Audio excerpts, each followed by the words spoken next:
School's out, stripes are in. We just added the Toro lawn striping system to the Toro super recycler.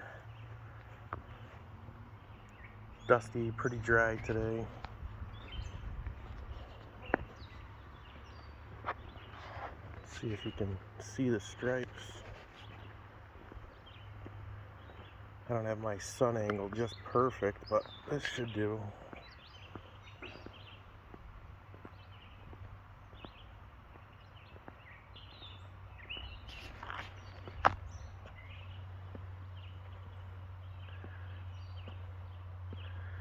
Pretty good.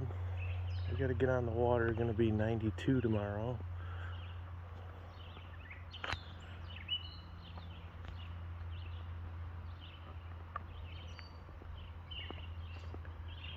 PGR seems to have taken hold better this time, so the lawn slowed down pretty good.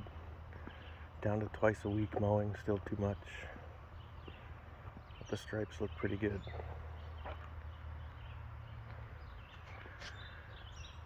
Let me know what you think about that. Like, subscribe, and ring the bell.